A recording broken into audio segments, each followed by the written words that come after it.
Hello, well, welcome back. I'm back after a week's break and we're back into the Psalms. We're going to be looking at Psalm 6 today. And if you're joining us today for the first time, you can just go online and you'll see we've been working through and done the first 5 Psalms up to now. So here we go again. And it's interesting to look at the Psalms. And this comes out quite well in Psalm 6.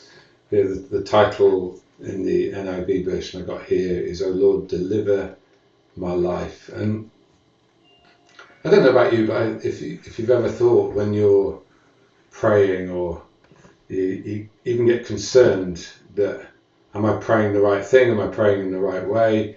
If I knew how to pray in the right way, would God hear me? Is that why my prayers? We can end up in all sorts of little circles about praying and what our prayer life looks like. And what I love here is David, in writing this psalm, it is a prayer. It is a musical prayer. It is something, as we'll see, that comes from the rawness and depth of his heart.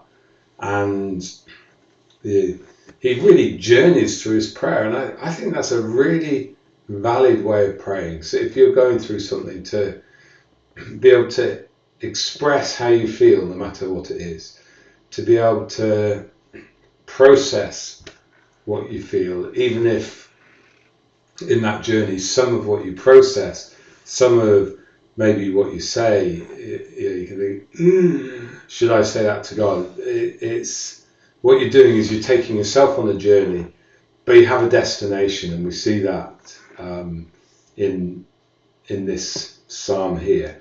So Psalm 6, and we'll unpack this theme as we go through. David starts, says, "Lord, do not rebuke me in your anger or discipline me in your wrath."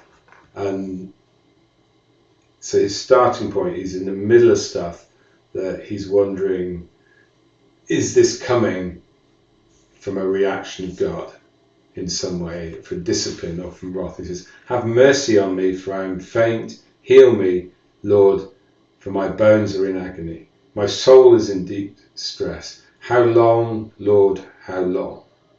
So David here is expressing that deep place in his heart. He's expressing that sense of, I just haven't got the energy to carry on. He's saying, physically, I'm done. And then he goes on, but it's more than that. He's like, in my soul, I'm done. All the stuff that's going on, I can't keep going. That's the essence of where David's at. And then the next bit tells us that he's been crying out to God. He's been praying. He's been pursuing God. And he's like, I haven't got my answer. I haven't got my freedom from the stuff I need freedom. And verse 4, he says, "Turn, Lord, and deliver me. Save me because of your unfailing love." So he's drawing now. And what he's drawing on it is his knowledge of God through his journey in God. And I think that's a really important thing for us, is that in our walk with God, that we build this storehouse of a number of things. It's a storehouse of who God is. Yeah. And it's a storehouse of our stories with God. You think of in the just day-to-day life, some of your relationships. And when you have a strong history with someone and a strong relationship and maybe many stories of doing life, and there's a moment where you have a disagreement or an argument, or there's a misunderstanding, one of you does something that impacts the other in a negative way. When there's that history, when there's that storehouse of knowing what someone's like and who someone is, you're much more likely to go, they're having a bad day. You're much more likely to be full of grace for them, even if there's something to sort out. It's like, you can have an argument, but no, it'll be restored. You have a disagreement, but no, it doesn't break the relationship. And that's something that works in the natural, whereas if you just met someone and you have the disagreement straight away, you go, we don't get on. There's no history, to work with. So in our relationship with God, we need to build that history. We need to build that understanding of who he is and what he's like. And David, he's expressed that exhaustion. He's expressed that I'm out of energy. He's expressed that I'm in physical pain. He's expressed that I'm in anguish. He's expressed that he's like, there hasn't been an answer yet. But then he goes, Lord, you can do this. You can deliver me. You can save me. Why? Because of your unfailing love. That's his pool that he's drawing from there. And he sort of builds an argument having done that. So actually at this point, if you need to, just stop for a moment. If there's situations where you need just to make a bit of a journey with God, do it. Stop and express where things are at, and then draw on that well of your experience and knowledge of God.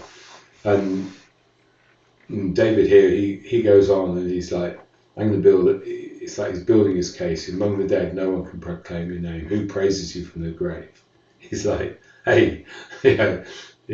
It's almost like saying, God, there's an amazing thing here. I'll praise you if you let me live.